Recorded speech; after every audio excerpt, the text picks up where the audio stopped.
All right, welcome, and thanks for joining us on The Kick. My name is Kyle Eason, and I'm here with the founder and chairman of Innovation Pavilion, Vic Ahmed. And I'm so excited to bring you Vic today. Our discussion is going to be very interesting. I think a lot of folks are going to learn something about Innovation Pavilion and certainly about Vic that they didn't know before.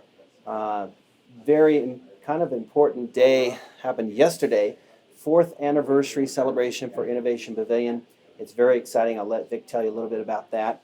But Vic, could you just give us a little bit of an introduction to your background, which is really fascinating, and you've had a long and interesting career. Tell us a little bit about yourself. Sure. Thank you for having me, first of all.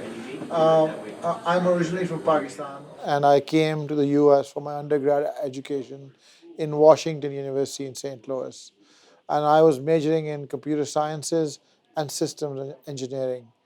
After graduation, 3 months into my first job, I quit and started my own company. So I've done startups or turnarounds all of my life. That's pretty much all I've done.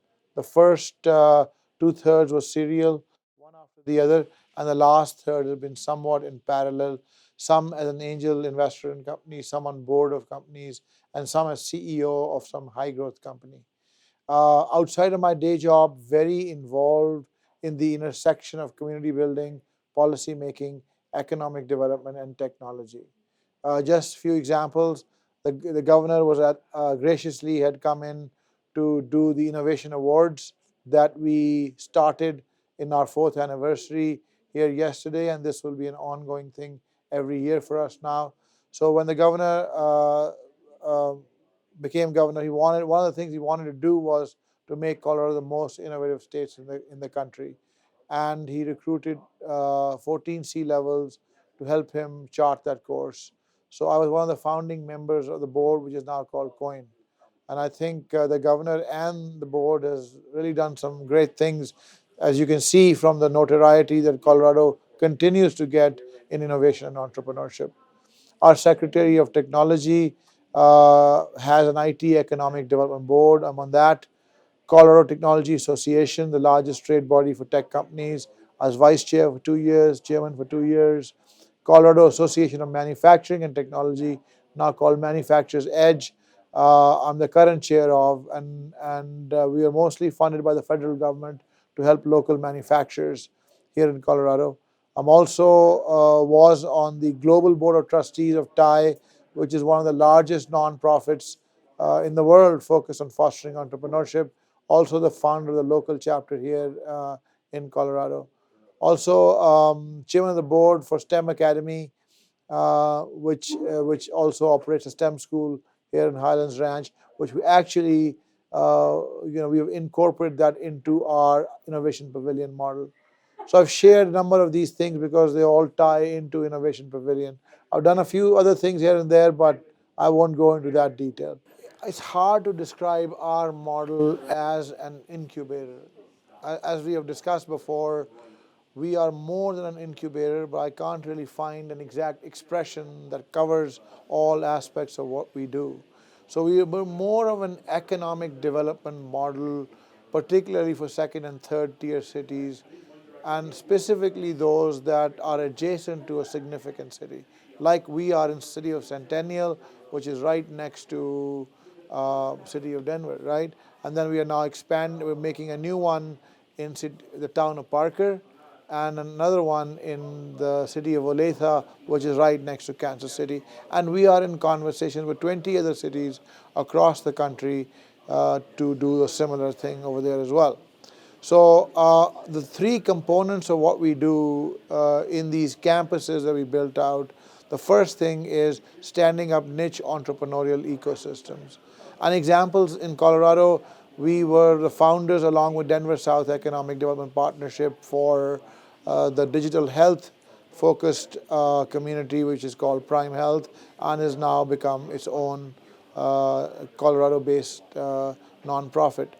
We launched another one in partnership with Aero Electronics and Denver South Economic Development Partnership, which is called Tech Riot, which is an IoT community which is expanding unbelievably. And the kind of progress we made in digital health in years we've been able to accomplish that in 6 to 8 months. So this thing is growing hugely. We also just yesterday announced in partnership, interesting people come through. That was Rod Smith, if you didn't notice. Bronco? Yeah. So he's invested in the company that's here. amazing. So he comes here often. So anyhow, I was talking. We just announced in the governor's presence yesterday at our event an ad tech community, which is also an up and coming niche market that has great potential for Colorado to become one of the hubs and leaders for. And in this case, we've partnered up with Epiphany, which is one of the best ad tech companies and is growing tremendously and has just great leadership. Joe and Brian, who are doing a tremendous job, and we've partnered up with them and adding more partners to it. And we are all probably this year going to announce 1 or 2 more that we've been working on. So that is the first leg of the stool, standing up niche entrepreneurial ecosystems that become a vehicle of mostly tech companies around that particular niche. The second part that we do is practices in corporate innovation, specifically disruptive corporate innovation. Large corporations are very good at incremental innovation, but not so good at disruptive corporate innovation. So again, partnered up with others, we bring those best practices to the large corporate community. I didn't mention this, that everything we do is with partners. So we consider ourselves a mall or a marketplace for innovation and entrepreneurship. So in that sense, that's how we are a little different than most other incubators. The last leg of the stool is, of course, the transformation of educational models in the U.S. We are part of the national movement that believes that the education system is broken, completely broken, and it needs to be transformed. So we are working again with some very, very competent best practices, individuals who are creating new things or have got best practices already to expand this to other locations. So in our model, we actually incorporate a STEM school into our campus. So it's co-located, so students can do apprenticeships in companies so that they have practical skills. So by the time they graduate from high school, they have skills enough to make more than a minimum wage and therefore enable a debt-free education for the rest of their lives. Gone are the days that you went and got education and you were done, like I did 30 years ago. Now things are changing so quickly, you have to constantly update your skills. Not to mention the fact that millennials will change their careers 5 times before they retire. Therefore, you'll have to learn new skills constantly, and all the more reason you can't afford to be in debt. So those are the kinds of projects we are working on, and our physical campuses, this first one is not representative of what we are planning to build out. These campuses will be between 100,000 square feet and 200,000 square feet. And we're at 80,000 square feet in this In this building is 80,000 square feet, that's correct. Yeah, it's interesting. It sounds like you're still searching for the right kind of descriptive term to describe Innovation Pavilion. For me, it becomes a sort of collaborative entrepreneurial ecosystem. Certainly, that's one way to describe it. You had another term that you liked, that you had I just said it's a mall or a marketplace for innovation and entrepreneurship. That's easy for people to understand because they look at what we're doing and they're sort of overwhelmed and say, how can a small team be doing all these things? So just like a mall, you walk in there, you can buy 1,000 different things. If you want shoes, you go to the shoe store. If you want clothes, you go to a clothing store. If you want to get your hair done, you go to a salon. Similarly, we have deep partners in everything, so we're not trying to boil the ocean in a sense. We are the concierge that brings these best practices and then replicates them in communities. So really, and we are focused on 3 areas, as I mentioned: building niche entrepreneurial ecosystems, best practices in disruptive corporate innovation, and the transformation of education models. And within those, we have 50 or 60 partners that we work with to bring that niche expertise. very exciting, and it seems to me also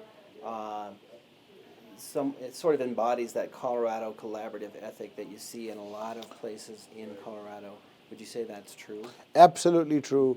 And I give credit to all sectors that are involved in it, starting with the governor, starting with the mayor, and even smaller towns and cities, how they're embracing innovation and entrepreneurship. And our community is certainly is very collaborative. And we are finding all kinds of best practices right here in Colorado. So certainly fortunate to be here and having the ability to of identifying and then putting together these best practices. Very exciting. Maybe you could tell us a little bit about your fourth anniversary celebration and what that experience brought to mind for you, looking back on the last few years. This experience here, the folks that you honored, and then going forward, what comes to mind when you think of the event last night? Yeah. So the event was wonderful. The governor was very gracious, spoke for a while, and then the room was packed. We didn't have enough. People were standing outside the doors because more people showed up than we were expecting.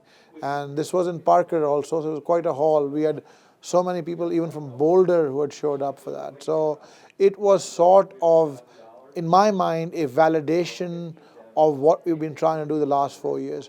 So our last 4 years have really been focused on showcasing that what we are doing is indeed valuable to cities to create these niche entrepreneurial and innovation ecosystems, as you mentioned. So that has been our focus, to bring in these partners, experiment with them a little bit, create our new programs, and to see if they work. So we've gone a little bit slow as compared to high-tech companies, in the sense that we wanted to get to a certain point when we had showcased the value we bring to communities and then start to expand out.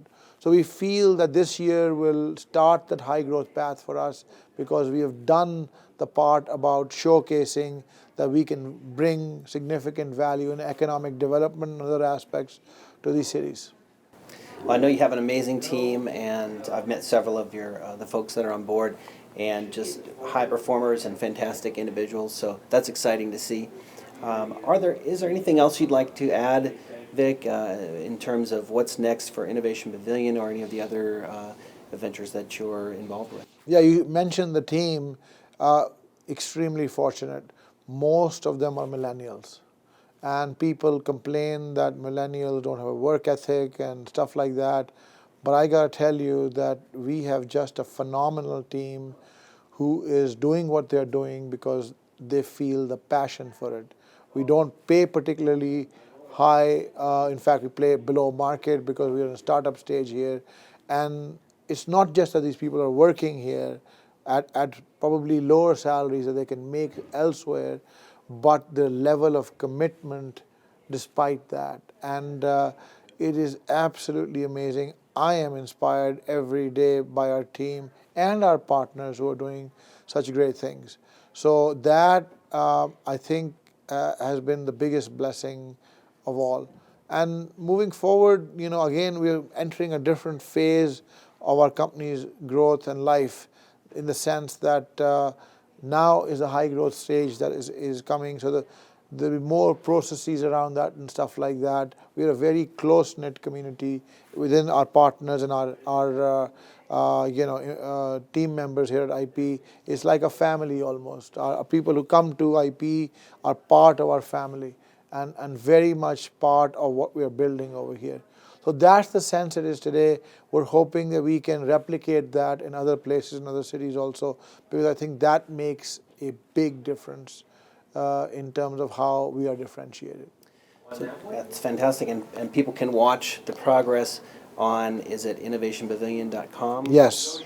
And that's www.innovationpavilion.com to follow the progress and watch what is next and watch the whole program unfold.